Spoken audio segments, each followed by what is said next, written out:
Ladies and gentlemen, boys and girls, it is finally here, Fantasy Championship Weekend, Week 17, the most important week of our Fantasy Championships. We got a jam-packed episode for you guys today. So as always, remember to like the video, subscribe, and I'll see you on the other side of that intro.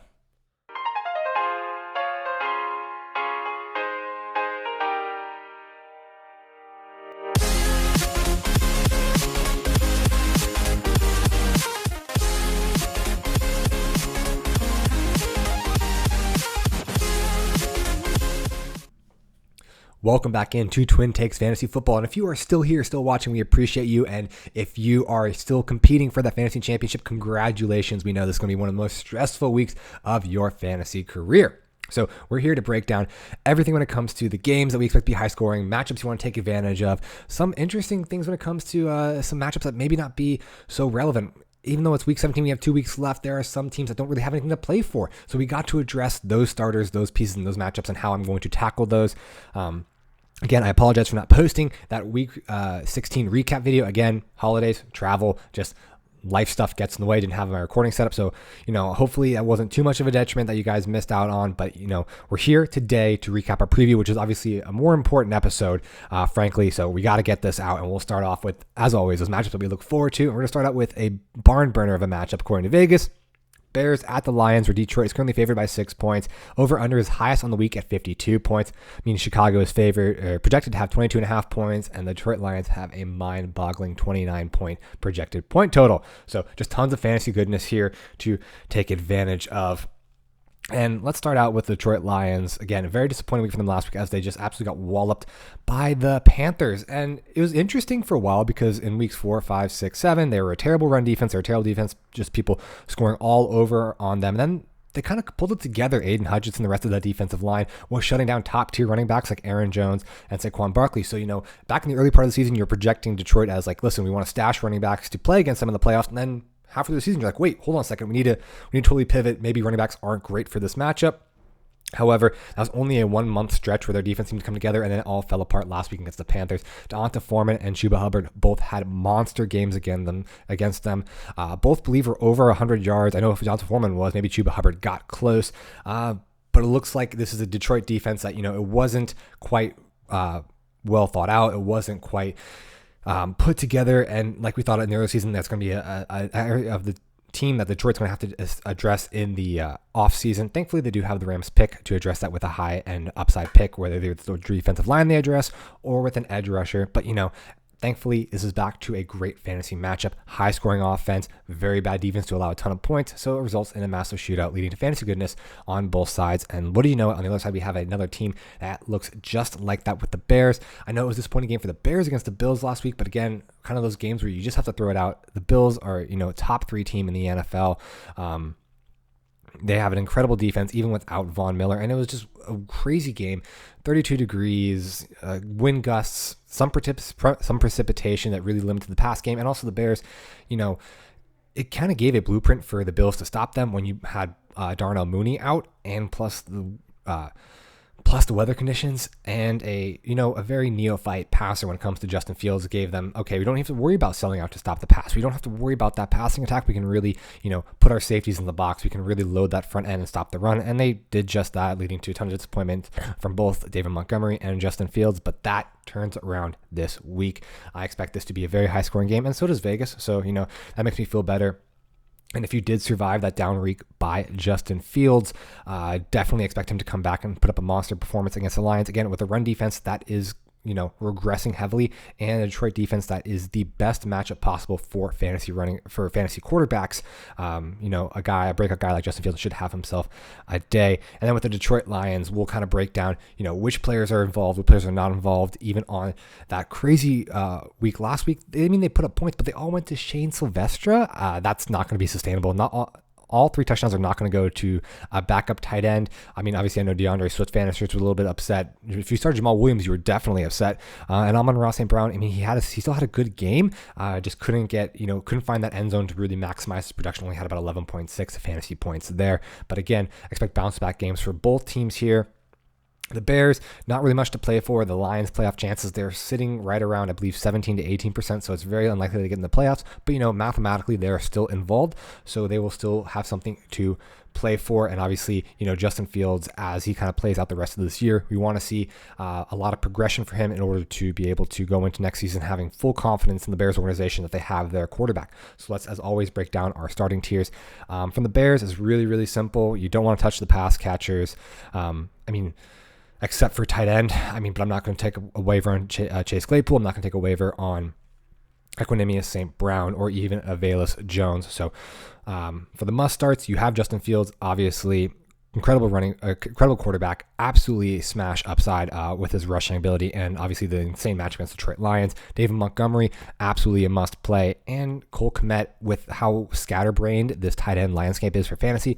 Cole Kmet as a passing option should be more involved, should be more aligned to that 31st ranked pass defense, or the wide receiver defense of the Detroit Lions. On the Detroit Lions side, you're starting Jared Goff. You got it. This is a great matchup for him. Amon-Ra St. Brown is a top 10 wide receiver for fantasy. He's back in your lineup for sure. DeAndre Swift, I do have a ton of confidence in him this week. You should definitely take advantage of this Detroit defense. In the probably starts, this is where it gets a little dicey.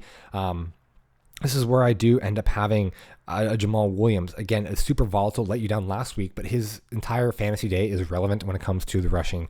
When he gets into that 5-yard to goal situation, entire day is really relevant on if he finds the end zone or not. And then in this matchup with the 52 projected total points, I do feel like it's more likely than not that he does find the end zone, and he can absolutely be a great flex play, a deep flex play, especially if you're locking in options. If he gets you that touchdown, he's going to have 40 rushing yards. He'll get a 10-point week, and he does have that upside to really go off for you. So in a desperation, I would flex Jamal Williams. And from like desperation starters, again, I'm not going to touch the Bears passing attack, but when it comes to Shane Silvestre, dude, follow the touchdowns. There is some significance to where the touchdowns go. Normally you don't want to chase points here, but in such a high matchup, I'm okay chasing the touchdown upside with Shane Silvestre. But he is a very, very, very low end tight end one. I would not, again, he's a desperation play. Let's move on to our second game, which is Vikings at the Packers. Two teams with, still a lot to play for. Packers, if they win out, they're in the playoffs. Again, had an amazing week last week with the Giants losing, the Commanders losing, the Detroit Lions losing, and the Seattle Seahawks losing. It only boosts their championship odds, their playoff odds. I believe they are around 50% to get in the playoffs now. So again, still rocking with Aaron Rodgers, still rocking with their dynamic run offense, and it should play very, very well into the Vikings run defense. The Vikings on the other side, they still have a mathematical chance to get that first round playoff bye. Again, not likely given that the Eagles only have to win one of their last two games, and they're playing the Saints this weekend, which should be a very easy victory, whether it's Gardner Minshew or Jalen Hurts starting. So we'll see how that kind of parlays into this game, but it is a division matchup. Should be very chippy and should be a lot of pride on the line for both of these teams. The Packers, again, this does have a very high over-under. Forgot to cover that, where the Packers are currently favored by 3.5 points. The over-under is 48, which means there's a projected point total for Green Bay at 24.5, and Minnesota's projected at 21 points. No love for the Vikings. Again, maybe one of the more overrated 12-3 teams in NFL history. Their defense has just been absolutely abysmal, which is crazy because they do have just great pieces. They have Harrison Smith. Danielle Hunter's been playing really well. Zadarius Smith is an all-pro candidate, but they just can't get it together, and they can't really sell out to stop the run. So again, very similar to our first match we talked about. Two high-powered offenses, two teams with great offensive pieces when it comes to quarterbacks, wide receivers, and the running back position especially, and should match up very well against two bottom 10 defenses in both the Packers and the Vikings. Packers are in just an absolutely sieve, giving up running back points left, right, and center. We saw how good Raheem Mostert, and then Jeff Wilson even found a touchdown score last week. So, we know the running backs should have a bounce back game. Dalvin Cook, it was very disappointing against the Giants team last week, but again, you got to stay with him. He has that ability to just break off runs. We saw that 80-yard touchdown run against the Bills. We saw the 67-yard screen pass 2 weeks ago against the Colts. So Dalvin Cook is just insanely talented, and this matchup really, really favors what he can do. On the other side, you have the dynamic rushing attack of Aaron Jones and A.J. Dillon. I think they both will be heavily utilized in this game. The issue here is really with Aaron Jones' health. Is that ankle injury still bothering him? Is he going to be fully utilized? A.J. Dillon actually outsnapped Aaron Jones, leading to a very disappointing fantasy day for Jones last week. So very important to pay attention to those injury designations as it comes into the weekend. He's still currently listed as questionable with limited in practice on Wednesday. So we'll see. Right now, A.J. Dillon is a must start, and Aaron Jones, if he is active, I think he's a must start as well. And again, this is Kirk Cousins, Aaron Rodgers, two quarterbacks who have really put it on here at the end. So I'm expecting them both to take advantage of these matchups. Not too much to say. This is a game that matters for both teams. Playoff hopes are on the line. Playoff positioning is here on the line. So hopefully that this is a game where fireworks ensue and we have a ton of fantasy players to go around. So let's get into our tiers as we always do. We're going to start with the Vikings, where pretty easy. You must start the big four: Kirk Cousins, Justin Jefferson, Dalvin Cook, and TJ Hawkinson, who's been insanely used as a tight end. He has the highest utilization of any tight end, except for Travis Kelce, since he came over to the Minnesota Vikings. On the Packers side, A.J. Dillon, like I said, especially with the Aaron Jones questionable tag, he is a must start. I know it was a really rough ride throughout the entire season, but if you held on to him and picked him off waivers, or if you just believed in him and kept him on your team, he is a guy that I think should be delivering fantasy championships. Aaron Rodgers, you play him. You play him against this Minnesota Vikings defense that's giving up tight end or QB1 performances all over the yard. And then Aaron Jones, depending on injury designation, as we talked about earlier, if he's healthy, if he's a full participant at practice on Friday, then yes, you absolutely play him. However, if he is limited, if he's not at walkthrough, then maybe you just rely solely on A.J. Dillon. Again, very, very frustrating aspect when it comes to the fantasy playoffs. But then when it comes to the Packers receiving core, this is where you get a lot of issues. Christian Watson, who's been the breakout guy, who's been the touchdown guy, he's out. He's not going to play with that hip injury. So who do you go to? Is it going to be an Allen Lazard game? Is it going to be Romeo Doubs games? For my money, I would put Romeo Doubs in the must-start category. I still don't see the utilization for Allen Lazard yet to make him a true wide receiver one. But you can still find him in our probably start category, which is where we're going next. In the probably start category, you do have Adam Thielen. Again, he really seems to boom in games with high over-unders. In the games where they put up a lot of points, that's where he's had his wide receiver 2, wide receiver 1 weeks. So Adam Thielen, if he's on your bench, he's definitely a fine flex play this week. Allen Lazard as well. He can definitely get you... He's definitely a touchdown upside. He is their big-bodied wide receiver, much taller, 6'3", 215 pounds compared to a Romeo Doubs, so he should be a huge target in the end zone. And then in the probably start categories, we talked about chasing points. I'm not chasing it with Mercedes Lewis. You have Jason DeGuara, who's been very involved. Robert Tonyan still has that upside. I don't know. I wouldn't touch the Packers tight ends at this point. I'm just going to roll with Romeo Doubs, the 2 running backs, and then obviously the quarterback and Aaron Rodgers. And then for the Vikings, if you're in a desperation play, much dissimilar from last week against the Giants, I think this is going to be, again, a high-scoring game where points will be on the board. There is a world in which the Vikings get down and they do have to throw the ball down the field. So KJ Osborne, reminiscent of the time when he played against the Colts, he could see a lot of targets. So in desperation, I would play KJ Osborne here. All right, moving on to our third and final match I'm looking forward to that I'm going to do a real deep dive into is Jets at the Seahawks, where the Jets are currently favored by 1.5 points. The over-under is 42.5 points, and that leaves New York Jets projected with the point total of 22.5. Seattle's only 21 points. Now, this game, it's insane. There's so much to talk about here. So let's just talk about with playoff implications. Jets and Seattle Seahawks both are hovering around 20% chance to make the playoffs. They are both fighting for their playoff lives. So that is good news when it comes to this game. They both have something to play for. Should be very, very motivated to put points on the board and to get the win. Should be competitive down to the wire. Now, let's start with the Jets. Zach Wilson.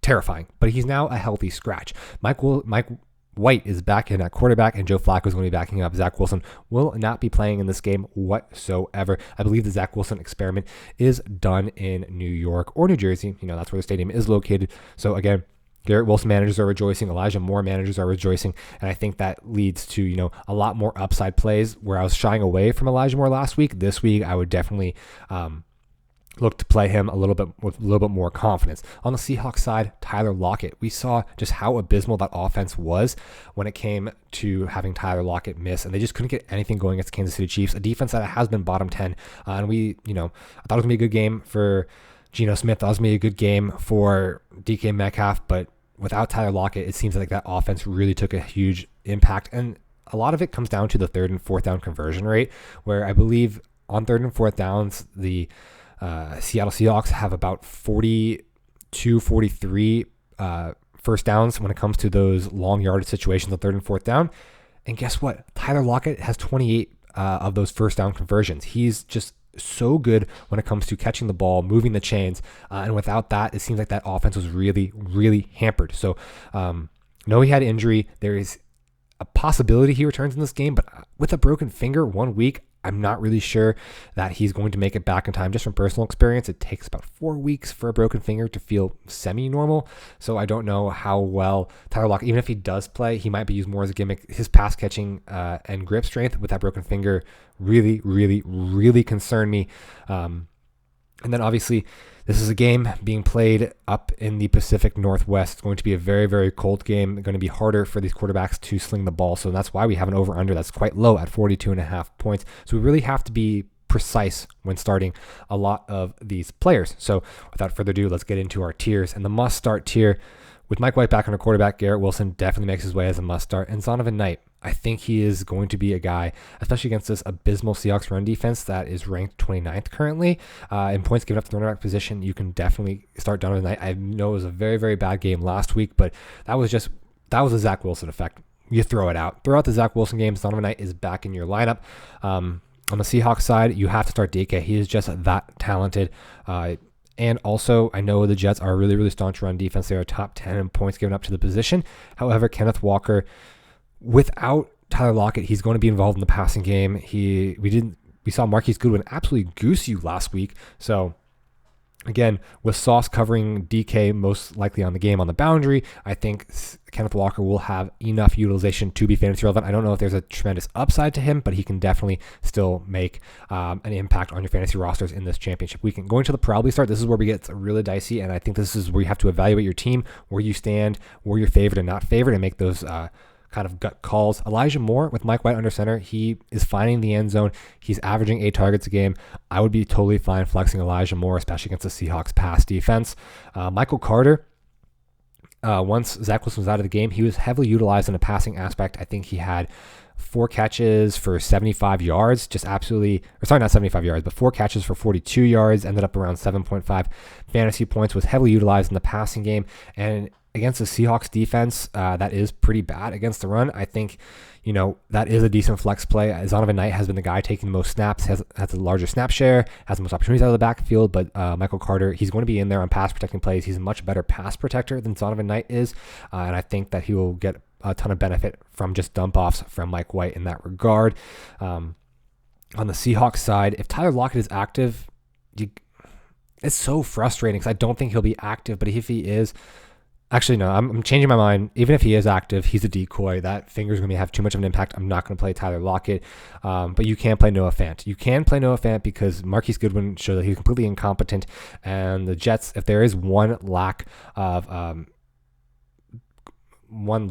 it comes to their defense, it is the linebacking core. It is that short yardage game. I think Noah Fant should be in line for a great game, especially with Will Dissly out for the rest of the year. So when it comes to tight end landscape, you can probably start Noah Fant. And then Geno Smith. It is a bad matchup, especially with Tyler Lockett out. We saw how horrible his production was without Tyler Lockett on the field and how this passing offense was just absolutely abysmal. But with Jalen Hurts out, with some of these quarterbacks going down, with some of these games we'll talk about with like the Jags and the Cowboys, the games that don't matter, I think that if push comes to shove, Geno Smith is still a competent quarterback and still a guy that could probably lead you. He's not going to kill you. He won't win you a week, but he won't kill you. And in desperation, you can throw in Mike White. Again, a Seattle Seahawks defense that has been pretty bad. It has given up a lot of points, and Mike White certainly is not a terrible option. I have Geno Smith and Mike White ranked back-to-back in my rankings right now as guys that, again, won't kill you, but should offer you stability at the quarterback position. So that's going to wrap up our match I'm looking forward to. So let's dive into the quick hits, best of the rest, and let's start with the most frustrating fantasy games of this week. Cowboys at Titans and Jags at Texans. 2 games because they don't matter. They don't impact playoff positioning whatsoever for the Titans and the Jags, because whether they win or lose this week, all it comes down to winning the AFC South is going to be next week in their head-to-head matchup. So we've already gotten in the Cowboys versus Titans. That line is moving. It is moving like a freight train. It was at 6, and then in one day it went from 6 to -12 for the Cowboys, and then today when I checked before this recording, it was at -13.5. Just absolutely insane how much the Cowboys are favored on. Malik Willis is going to be out. Derrick Henry is going to be out. They're starting Joshua Dobbs at quarterback. it seems like a Titans team that's just going to completely rest all their starters and prepare for week 18, which means the Cowboys should just dominate this game from start to end. I don't think it's completely impossible that they start their backups as the third quarter kicks off. So this is a game that I'm really, just from that standpoint, I really, really want to avoid, especially because you don't want to start off Thursday. It is a Thursday night game. It is tonight's game.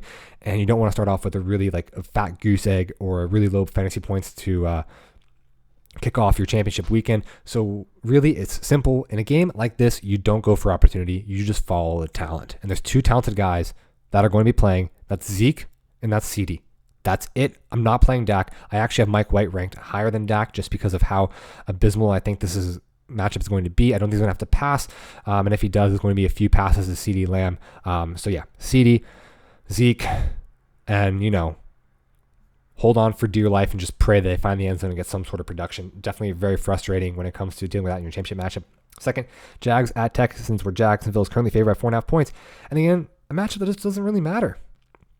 You don't have to have the Jags go out there. I mean, if they see that the Titans lost, if the Titans lose on Thursday night, it is a huge possibility that they rest their starters against the Texans. They don't need to get Trevor Lawrence banged up. They don't need to get Christian Kirk banged up. They don't need to get Travis Etienne banged up, even though it's just such a smash matchup versus the Texans. So again, I don't even know if I can give you advice right now for this game, because when the Titans lose tonight, it could really impact the starters that we see in this game. I mean, if Trevor Lawrence is starting, he's a top 5 quarterback right now, according to many talking heads in the sports industry. You start him regardless of the bad matchup for the Texans. Travis Etienne, I think, absolutely could just smash against this Texas run defense. It's the worst run defense in the league. So, dude, it's just so frustrating because Travis Etienne could be sitting the entire game. They could rest him. Christian Kirk, Zay Jones. At this point, if they start, I would really feel comfortable starting Christian Kirk, Evan Ingram, Trevor Lawrence, and Travis Etienne. But if they start, it's just a game that overall I'm looking to avoid, just based on I don't think they don't have anything to play for, and they're not going to play very hard, and they could be out of the game by the time the second half rolls around. Let's get back to games that actually matter and are not going to drive me out of my mind. Saints at Eagles, where Philadelphia is currently favored by 5.5 points. It looks like Jalen Hurts is at practice. He is in a limited fashion. He is trending to being back on the field. So good news, but also we saw Gardner completely handle this offense. He was really, really good when it came to managing this offense. So the Eagles' assets, I mean, they've gotten you to the championship. Guys like Miles Sanders, A.J. Brown, Devonta Smith, Dallas Goedert's even back. Those are the guys that they got you here. So you play them. You play those big four, and then obviously whoever's that quarterback. Gardner Minshew is actually, if he plays, he's a top 8 quarterback for me. Jalen Hurts, if he plays, he's a top 3 quarterback for me. On the Saints side, no. Just don't do it. Just don't do it. It's not worth it. Moving on, Cardinals at Falcons, where Atlanta's currently favored by 3.5 points. This is our running back matchup of the week. I know you guys love that segment. So when it comes to both games, they're both terrible defenses against the run. We've seen Tyler Algier come on really, really strong here, getting tons of production even alongside Cordell Patterson. And this is a Cardinals defense that they just bled points to the Tampa Bay Buccaneers running backs. I mean, Leonard Fournette has his best week in 10 weeks against the Cardinals last week, and Rachaad White even got some production as well. So I think Tyler Algier and Cordell Patterson are both decent flex plays from the Cardinals aspect. I know Colt McCoy's back in the fold, but you saw how awful this Cardinals offense is without Kyler Murray under center.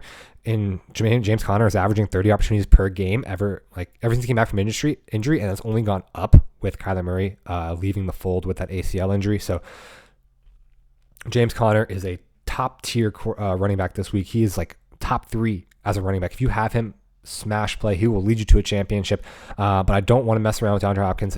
I'm definitely sitting Marquise Brown. He's been dropped from my roster as of last week. Greg Dortch, I don't really want to mess around with that at all. It's too inconsistent when it comes to production. And then on the Falcons side, Drake London with Desmond Ridder actually has a good connection. It seems like they have that rookie-to-rookie connection. Put up 7 catches last week. So in a desperation, you can flex Drake London. Broncos at Chiefs. After last week, you saw what the Rams did to the Broncos. So yeah, I'm not playing any Broncos. It is so unworth it to play any Broncos, just save yourself the stress. Even Latavius Murray, who has a plus matchup here, I mean, he's the only flex option I would do. I'm not playing Courtland Sutton. I'm not playing Jerry Jeudy. I just can't do it. On the Chiefs on the other side, you play your studs. Again, with the over-under being with the spread right now with Kansas City favored by 12.5 points, it could get out of hand really, really quickly. So I'm not going to try to go with an MVS. I'm not going to try to figure out any depth plays from the passing game. So it's Isaiah Pacheco, it's Jerick McKinnon, it's Travis Kelce, and then Juju is probably like a flex play at this point. Oh, and of course, Patrick Mahomes, the best quarterback and the NFL MVP for this season. But hopefully when it comes to the pass catchers, if you're a Travis Kelce manager, hopefully he gets his points early because it's going to turn into the Isaiah Pacheco show real quick against this Broncos defense. Colts at the Giants, again, a game that I'm not really high on because the over-under is a whopping 38 points and the Giants are favored by 6 points. At this point with Nick Foles, you can't play any Colts asset. Jonathan Taylor, I mean, if you had Jonathan Taylor, you probably didn't make it. I'm sorry. If you did, congratulations, because you must be a better fantasy manager than me. But if you wasted the 101 or the 102 on Jonathan Taylor, that absolutely submarines your team. And Michael Pittman, Nick Foles. I mean, Nick Foles is just absolutely horrific at this point. I believe the Colts are now going for just getting the highest draft pick possible, so I would not worry about anything from the Colts side. From the Giants side, Colts are terrible at run. You play Saquon Barkley. You play Daniel Jones. And I think with the over-under, I don't want to take any shots on Isaiah Hodgins or Richie James. I think you're better wide receiver options elsewhere. I mean, if you're going to try to pivot to a flex option, like you have Jahan Dotson. I think even in the game, the Vikings versus the Green Bay Packers, I would rather play KJ Osborne over any of the Giants wide receivers here. Moving on, Panthers at Bucks, battle for the NFC South, where the Buccaneers are currently favored by 3 points. Should be a good game. Again, thankfully a game where people have a lot of things to play for. There is a lot on the line, playoff berth. Whether that's good or bad, probably more beneficial for the Bucks. The Panthers probably don't want to waste their draft pick when they're picking in like the late teens, early 20s, because whoever it is probably going to get blown out by the Cowboys come wild card weekend. But for the Bucks, it's really frustrating because even against the Cardinals last week, you didn't see anything going from the pass game. Tom Brady looks completely lost. That offensive line is absolutely decimated. So for the Bucks, I would really stick to the running game. You got Leonard Fournette, you got Rachaad White. They should put up numbers against this pitiful Panthers defense. Mike Evans, just there's nothing going on with Mike Evans. Chris Godwin, I think, is the wide receiver 1. He's the one I would flex, and frankly, there's too much inconsistency around Mike Evans right now where I wouldn't even flex him. I'd probably look for another option. I would rather play Jahan Dotson over Mike Evans when it comes to this point in the season. On the Panthers side, you have DJ Moore. DJ Moore's great. This is a 21st ring pass team for the Buccaneers. Like, they're good on the front four, but they're I know Tryon Shank has come on in the past. Devin Lloyd's been really good in coverage. However, they're still giving a ton of points to the wide receiver position. DJ Moore, Sam Darnold, they should absolutely link up. He's been great. DJ Moore's been great with Sam Darnold under center. So DJ Moore is a smash play. He's a wide receiver 2 candidate for me. Deonta Foreman, he has his good games. He has his bad games. If you have the stomach to roll with him, you're a better man than me. I don't know how I would feel going up against this Bucs defense, but he is a deep flex play for me. Next game, Browns at the Commanders. Washington's favored by 2 points. Another game that I don't know if I really want to get too heavily involved from the Browns side. Again, Browns team, ever since Deshaun Watson's taken over, they've always hit the under, and this is not a great over-under, sitting in currently at 40.5 points. Again, with the return of Chase Young, this Commanders defense actually looks really, really resilient. So Deshaun Watson, he's not a quarterback play at this point. He's not even a flex play or streaming candidate at this point. You have Amari Cooper. He should put up numbers against this Commanders pass defense, and you have Nick Chubb. I think that's where you draw the line. I'm not going to try to futz around with and David Njoku. I'm not going to try to look for a deeper Donovan Peoples-Jones. I think you stick with your subs in this game and you move out. On the Commanders side, though, there's a lot of options here. Brian Robinson is an absolute smash play. This Browns defense is 27th in points getting up to the running back position, and with Antonio Gibson with his injury designation currently, I think he's going to get a ton of workload against this Browns running defense. I know Carson Wentz is going to be starting, but Jahan Dotson is so good. I'm just going on and on about how good Jahan Dotson is. I mean, could be a wide receiver 1 candidate from this past draft class. That's how highly I value him.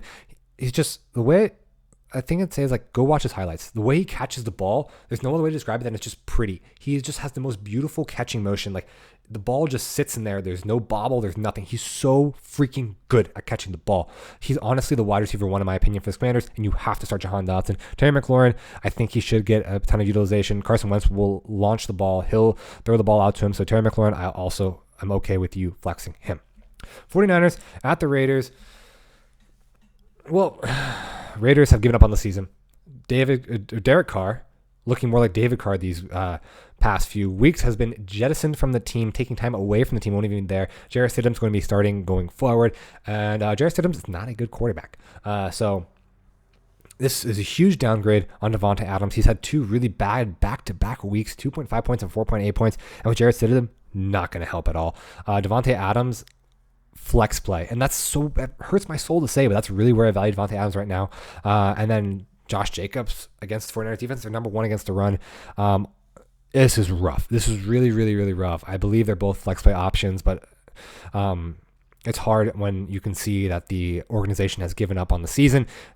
Josh Jacobs, we look at his press conference last week when he was saying, I've done everything I can. I don't know what more to do. I hate losing. This is not a winning culture.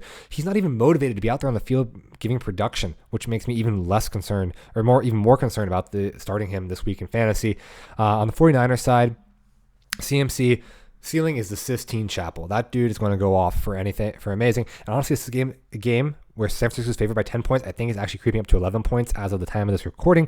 But, honestly, they could be running out the ball with Jordan Mason as soon as halfway through the third quarter. George Kittle absolutely has a good connection with Brock Purdy. He's a heavily utilized tight ends going all the way back to his time at Iowa State in college. So George Kittle has had amazing weeks with Brock Purdy under center. I think you have to roll with him. You follow the points. You stay in the flames with George Kittle. Brandon Ayuk, very, very risky play. I'm looking for other options just because I don't think that they're going to be passing the ball very much, especially with Brock Purdy. They don't pass the ball. Like, he's averaged 16 completions under center. Kyle Shanahan is really setting him up for success by not having passed the ball, mostly handing it off to CMC and Jordan Mason. So, CMC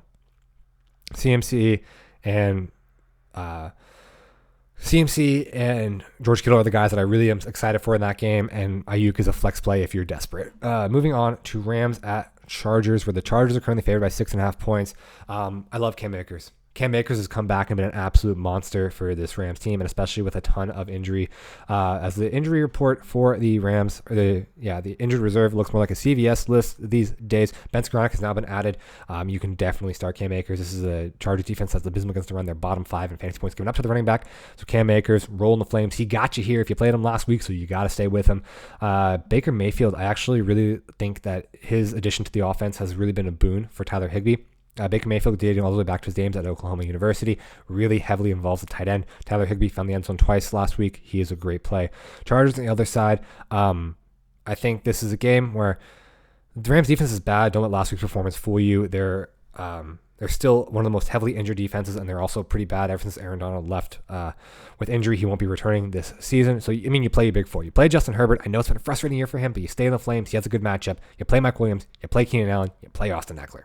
Last game we're going to touch here, Steelers at Ravens, where the over-under is 35 points. I know we talked about the worst over-under we saw in a decade last week with the Saints-Browns games at 32.5 points, but this is also one of the lowest over-unders we have seen in the past decade. I don't want a single piece in this game. I really, really don't want to touch this game. I'm avoiding this game at all costs. With Tyler Huntley in the offense, he only completed, 9 passes last week. So, Mark Andrews, really the only reason we're talking about him at this point is name value alone. You have to sit him. There's so many better options. Tyler Higbee, I'm playing over Mark Andrews. TJ Hawkinson over Mark Andrews. Dallas Goedert over Mark Andrews. A lot of people I'm playing over. I'm just not going to touch him. J.K. Dobbins, it's a true 50-50 split between him and Gus Edwards. Gus Edwards is actually more efficient with touching the ball last week and actually outsnapped J.K. Dobbins.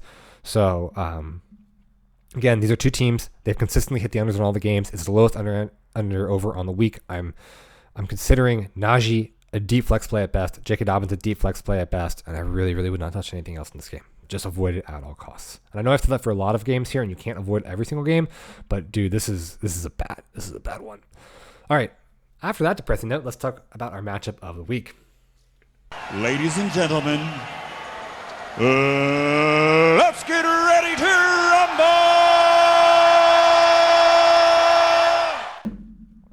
Matchup of the week, to no one's surprise, Monday night, Bills at the Bengals, a matchup we've been looking forward to ever since Joe Burrow came to his emergence. So Buffalo's currently favored by 4 points, over/under second highest on the week with 49.5 points, giving Buffalo a projected point total of 25.5, and Cincinnati has a projected point total of 23.5.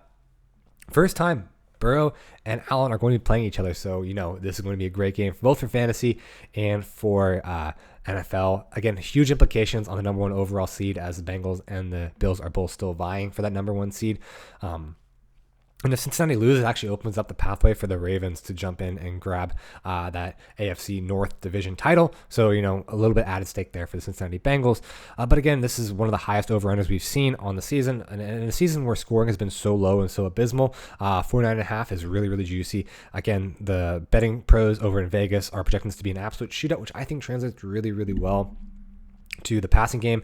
I think both passing games are going to be on full display here. You have Joe Burrow and the high-powered wide receiving core of the Bengals, and the way that the Bills are going to keep up with that, well, it's got to be Josh Allen, it's got to be Stephon Diggs, it's got to be Gabe Davis.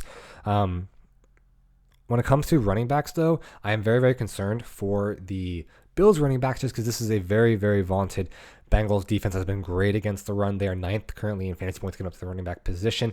And like I said, because it's high scoring, because there's going to be the offensive passing game on display here, I think they're going to get away from the run a little bit. They're going to have to pass the ball down the field. They're going to have to use the air game and Dawson Knox and Isaiah McKenzie as guys to keep up with the Bengals, rather than running it on the ground with James Cook and Devin Singletary. So with that being said, we've previewed that game. Let's jump into our must-start tiers. And it's, I don't think there's going to be any revolutionary groundbreaking props here.